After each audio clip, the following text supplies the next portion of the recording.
back to Sugar and Spice Sisters. Today we've got some books that we want to review with you.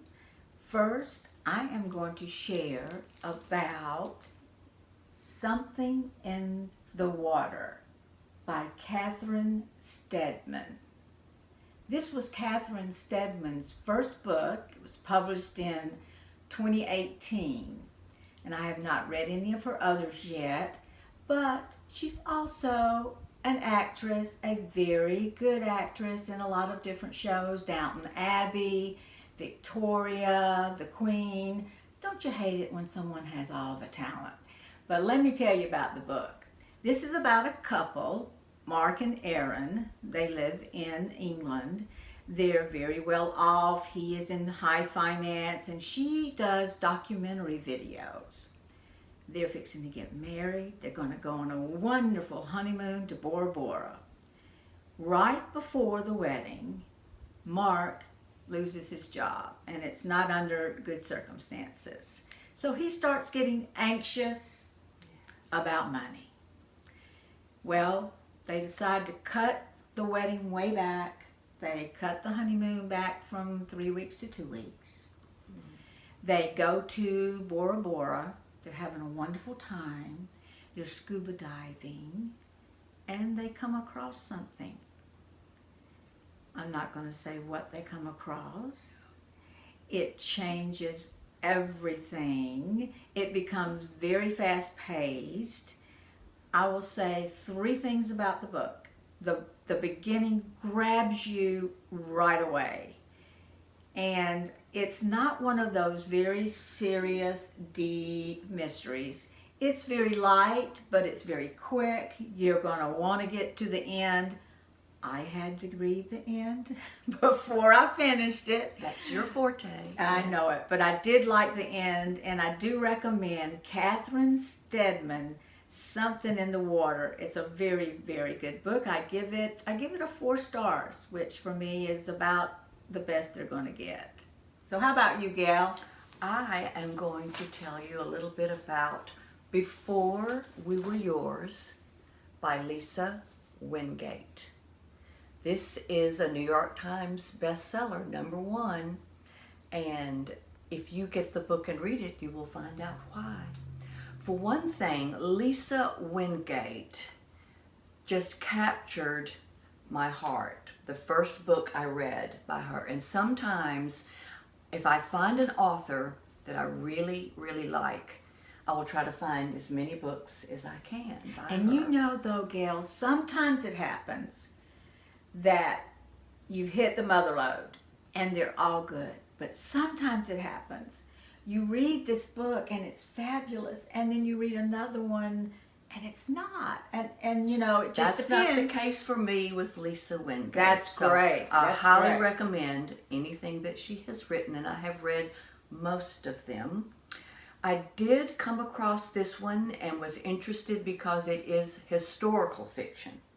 She is a very gifted writer. She tells the story in a beautiful way, and you just get right into the characters.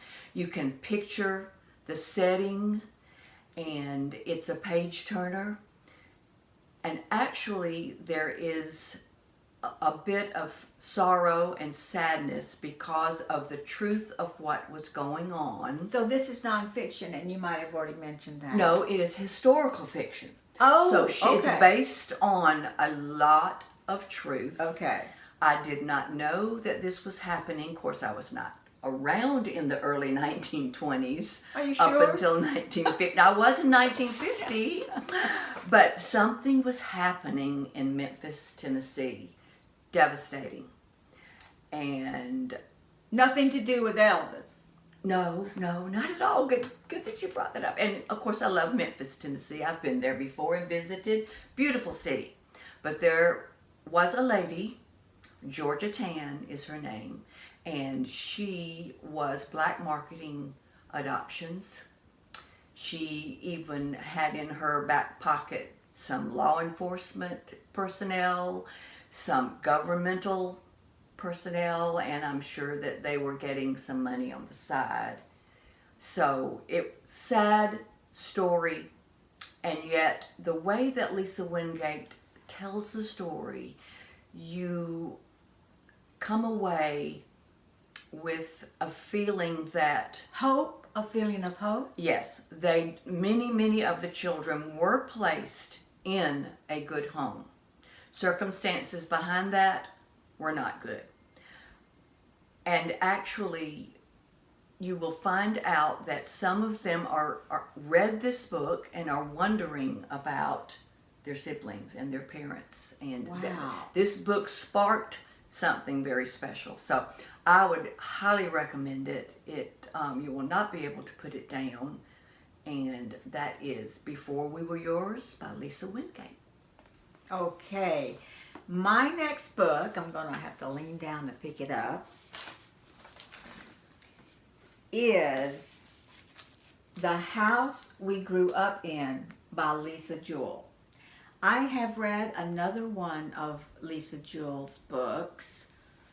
The Family Upstairs, I do believe is the title. It's an unusual book about some very kind of odd people. That was my first book that I read by her, and I enjoyed it. It was interesting. It was a little different, but I did enjoy it, and I picked up this one and fell in love. Now, this is about a family that is so dysfunctional. I mean, every member, somebody, you're going to relate. You have to relate, because all of us, let's face it, are dysfunctional to some extent. Family lives in England.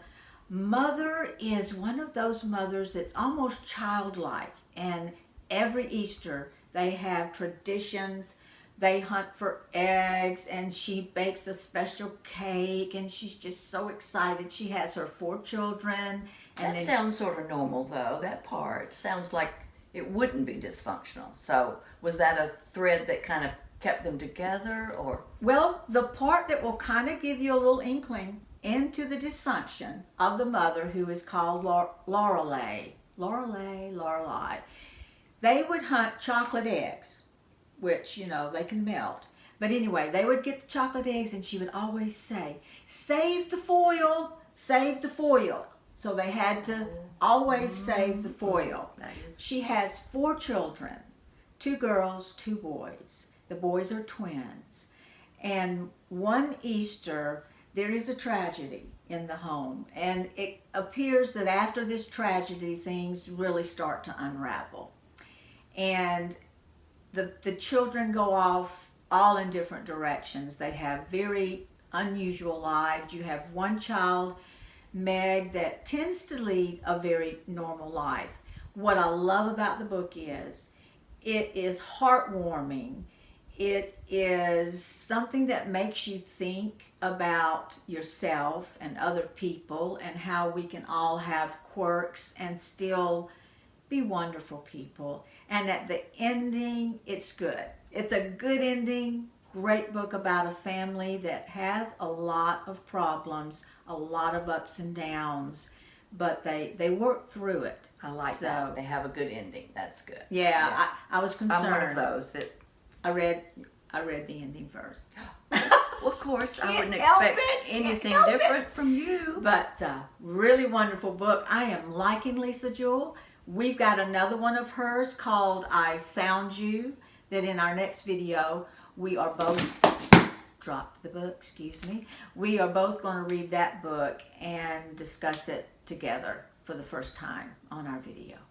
Okay, Gail. All right, and my next one to review is Before and After by Lisa Wingate and Judy Christie.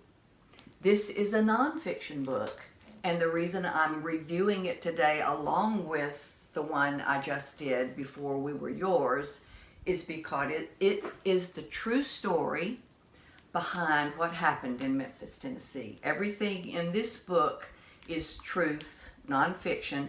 The only thing they did is change the names of the people who really did not want their actual names out there. So they changed their names, except for one particular adoptee who was adopted by a movie star. He was a cowboy movie star. And he didn't Does mind. does it not give the name, or you just don't want to give away the name? Oh, No. you said they don't give the name. They didn't don't get, give the except for that one, and Oh. I'm not remembering that particular name. So Oh, sorry well. about that. I didn't look it up, but that one didn't mind being known. They were already famous. So in this book, what happens is, like I said a little bit ago, some of the adoptees read the first book, Before We Were Yours, and started thinking about their own adoption, about the timing of it, and about some of the circumstances. And one particular young lady contacted Lisa Wingate, and they started a conversation via email about what really happened and the fact that she might be one of those that was stolen and then sold into adoption. And she wanted to be able to find out, are there others out there? Have they tried to find their family or their siblings? And is there a way that she could help? So being the type of person that Lisa Wingate is, she's just a fine, fine young lady, a fine journalist as well as author. She contacted Judy Christie, and Judy Christie is a journalist, and they began to try to put together a reunion. They called it a reunion, and they studied and found as much from the library, from the newspapers, from other sources, ways to try to contact anyone that might have been adopted from Memphis, Tennessee during the years of 1920 through 1950. And so this one has a good ending. Gail, Yes. help me with this, okay? Because my mind is not grasping it completely. Okay, sorry. The other book was the first book written, and then this book came after it. It did. This So- one is nonfiction. I mean, this one is the fiction story, but it's historical because it's based on the truth of So what some actually people happened. read this one and then they contacted her. Yes. Interesting. Yes, it really inspired several. Well, to do why Memphis? You know, people are adopted. What was going on at this time? Well, and see, she was about to be brought before the judge, prosecuted, because it was illegal what Georgia Tan did. oh, Yes, okay. it was, and things began to be found out about this, and But she was trying to be helpful. She was not doing it in a derogatory I don't want to be judgmental necessarily, Okay, but in reading both of the books and in reading the truth behind it, I think possibly there was a part of her that wanted these poor children. It was during the Depression for most of it. Yeah. A lot of it. And so a lot of these children, in fact, most of them were taken from very poor families, from the ones, the boat people, if you're familiar at all with that during that time. But see, she went about it, number one, in the wrong way. Okay. And then she hid the fact that she had them. She changed their names. Right. She asked for money. Granted, it was a different time. It doesn't seem like a lot of money compared to today. Right. But she did, and she would ask for more money sometimes Right. before the actual adoption Okay. could be final. Okay. So no, she took children from families That didn't want to give them up. no, maybe. no, Okay. not at all. Okay. And so all of that comes out. There are pictures, a lot of actual pictures, photographs in this book. And it's, here again, it's nonfiction, but it's written because these two authors have a gift at storytelling. It's written in such a way that you feel like you're reading a story, you're finding out, about the people. I would recommend that you read the Together. Yeah. Yes, Yeah. I did that. I read the Before We Were Yours, and then I got online to see what other books Lisa Wingate had written, and this one popped up, and I had to get it. I just had to get it immediately. All right. Well, maybe start out with Before We Were Yours, and then get the Before and After. Gotta remember before. Gotta do. Before. Okay. For my next book, picked up the wrong one. You have so many over there. Oh, I know. This is The Beauty and the Sorrow by Peter Englund. And you see all of this because this book is nonfiction. It's about World War I. And it so inspired me to actually get maps, to make notes about what was happening, where, when. There are 20 people that he studied their lives, their journals, their diaries, and he wrote about the war from their perspective. And they're from all different countries. Oops, excuse me. There are nurses, there are soldiers, there is one young girl who lives in Germany. And he starts it out with each year, starting with 1914, and he gives a chronology at the very beginning of the main events for that year. And then he takes the different, like I mentioned, the journals, the diaries, and he explains some of the background, but you learn these people. You actually feel like you are there. You're experiencing it. It's one of the best nonfiction war books that I have ever read because you do experience some of the battle, but it's beyond that. It's into the thoughts. It's into how it's affecting the people. And I just encourage anyone that is interested in history to pick up this book because it is written in such a different perspective. I wish the author had included some maps. That was the one thing, although it did cause me to do some good research, and I'm not a geography person, so in some extent I actually enjoyed that. But maps would have been helpful. I do want to mention one of the persons that reviewed the book said the ending of this book is the most horrific ending of a nonfiction book that they had ever read. I did not read the ending first in this book. I waited and I waited, and I have to admit, it's true. So the book is fabulous. You learn a lot, and just read what that ending says.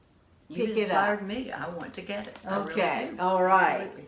So Gail has got the book that we both read, and she's going to start out first with her experience and thoughts of the book. Okay. This book is Little Big Life by Dean Koontz, and it is a true story. I have read a little bit of Dean Koontz. He is not my favorite normally. Is he a mystery writer? Mystery and a lot of paranormal and pretty graphic sometimes. But my husband read this first and recommended it. And so we have a dog. We're dog lovers. Carla is a dog lover. So, you know, even if you're not a dog lover, this is a sweet story, I believe. And it's all about how a golden retriever who had to retire early from the Canine Companions to Independence group because of an injury to the shoulder. And so these dogs help persons with disabilities to help them to be independent. And wonderful. Actually, Dean Koontz was researching his novel Midnight, and the character in that novel was in a wheelchair, so he was kind of doing some research and came across this CCI group and found out about what these dogs do, and he incorporated this type of dog into that book. And it sort of sparked a little interest that maybe one day he and his wife Gerda might get a dog. They were not able to have children. They were definitely both severe workaholics. We're talking 50 to 60 hours a week they spent in their office. They had to hire someone to help them with a lot of the logistics of writing books and the business end of it, and then just to help around the house.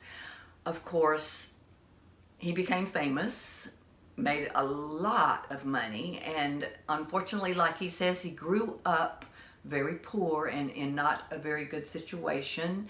And so this was something he was striving for.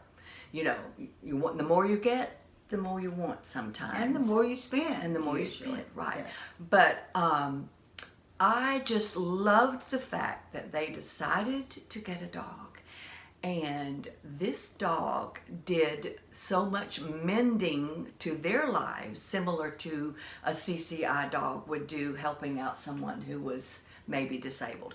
They were disabled in the fact that they didn't have a life except for riding, you know? And that is where I just want to come in and just do my little 2 cents about the book. And now Gail's making me kind of feel a little guilty, but she recommended the book to me. We were walking one day, and I think we were talking about our dogs, and her dog is now getting older, you know, starting to develop some of those issues. And the 2 dogs that my husband and I now have are young, and we did lose 2 though a few years back. So if anyone has owned a pet, any kind of pet that you love, you know it is traumatic. Well, I started the book, and in the beginning, he's talking a lot about how they're workaholics and they have these gorgeous homes. I think they have maybe 2 or 3 homes, and they do have all of this in-house help, and they end up getting a dog. And of course, his friends are like, my goodness, how are y'all going to handle a dog, you know? And I'm thinking to myself, how? I mean, they've got all this help, you know, they've got all this money. How are they going to handle a dog? What will they have to do?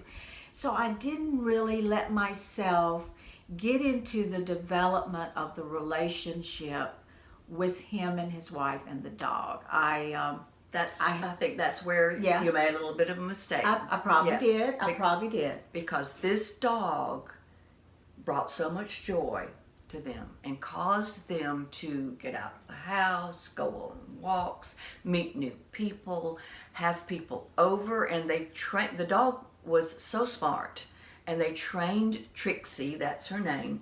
They trained her in so many wonderful ways, and all the friends that would come over were amazed at how well trained she was and how good she was and how lovable.